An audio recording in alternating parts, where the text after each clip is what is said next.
Death Note is, without a doubt, one of the most iconic anime of its time, often hailed as a masterpiece of psychological tension and ethical dilemmas. First airing in 2006, the show quickly garnered a massive following worldwide, cementing its place as one of the best anime series ever produced.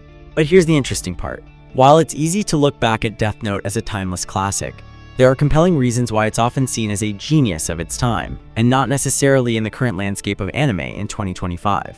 We're diving deep into why this anime was groundbreaking when it aired, and why, in many ways, it wouldn't have the same impact today.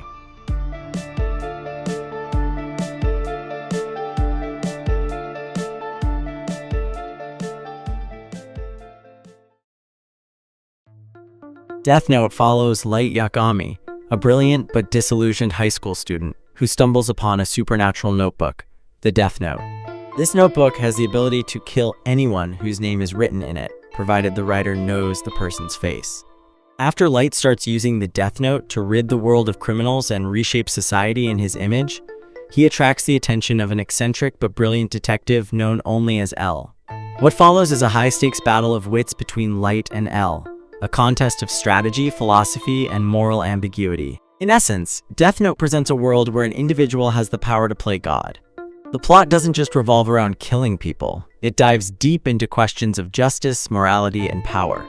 Light's journey is not just one of godlike power, but of corruption and the dangers of absolute control.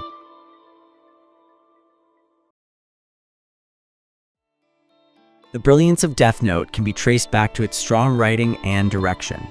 In its heyday, it became known for its tightly woven plots and intricate battle of wits between Light and L.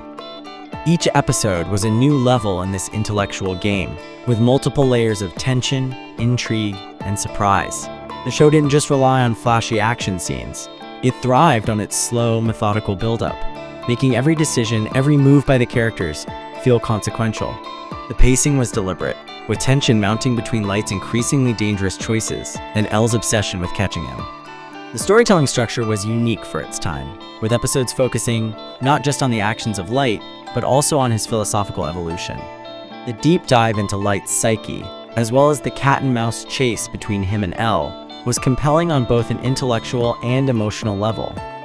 But it wasn't just the dialogue and plotting that made Death Note exceptional. It was also its approach to moral ambiguity. The series didn't present Light as a clear villain or hero. He was both, and neither. His motivations were understandable, even sympathetic, yet his actions were undeniably monstrous. This gray area is a crucial element that made the show resonate with so many viewers. It raised the question, if you had the power to end suffering, would you? The cast brought this complex narrative to life. Mamoru Miyano's portrayal of Light Yagami struck a perfect balance between charm and arrogance. He could convince others of his virtuous intentions, but his descent into moral decay was equally compelling.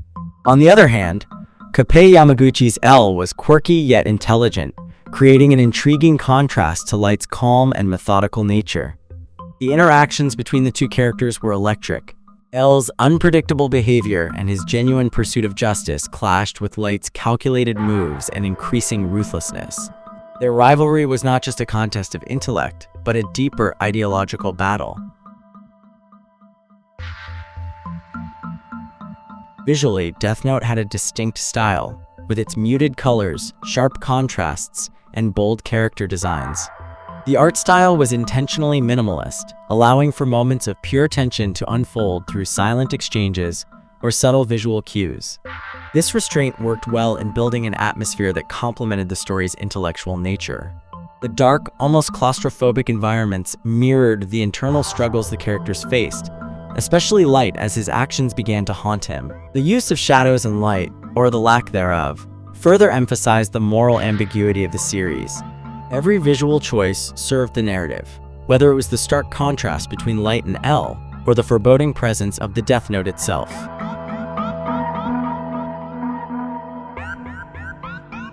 In 2006, Death Note was revolutionary.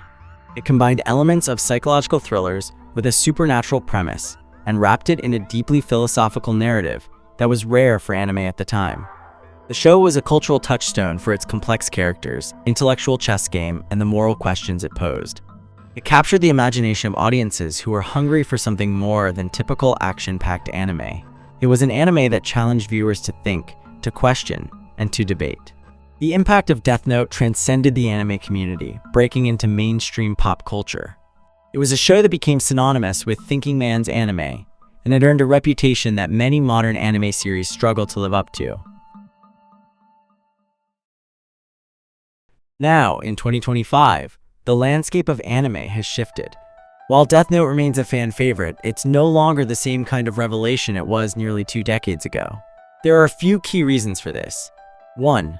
Oversaturation of psychological thrillers.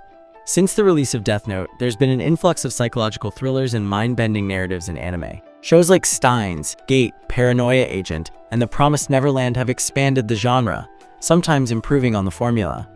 In comparison, Death Note no longer feels as fresh or groundbreaking. The rise of more complex and diverse anime, offering a wider range of genres, themes, and animation styles. While Death Note was once the pinnacle of mature intellectual anime, there's now a more nuanced exploration of deep themes in shows like Attack on Titan, Made in Abyss, and Mob Psycho 100. The slower pacing that once worked in Death Note now feels dated to some viewers, particularly younger audiences who are accustomed to faster-paced storytelling. Some may find the build-up too drawn out compared to the rapid-fire action or modern hooks of anime today. In 2006, anime was still somewhat niche for many Western viewers, and Death Note struck a chord with an audience that was hungry for something more intellectually stimulating. I watched Death Note when it was first released. The thrill of watching Light and L's mind games, the moral quandaries that arose, and the ultimately tragic nature of Light's descent into villainy made for an unforgettable experience. Death Note remains a must-watch for any anime fan, especially those who enjoy psychological thrillers, moral dilemmas, or character-driven narratives. It's particularly relevant for viewers interested in exploring the darker side of human nature and justice. However, it may feel dated for those who have grown up in the age of more rapid, visually stunning anime. And with that, Death Note remains a masterclass in psychological storytelling, a brilliant clash of minds, and a deep dive into the human condition. Whether you're revisiting it for the nostalgia or discovering it for the first time, it's clear that Death Note has earned its place in anime history. But remember, while it may not hold the same revolutionary impact today, its legacy endures, challenging us to question the cost of power and justice. Thanks for watching. If you enjoyed the breakdown, don't forget to like, subscribe, and share your thoughts in the comments. Do you think Death Note would have the same impact if it were released today? Let's get that debate going. Until next time, keep your mind sharp and your decisions sharper.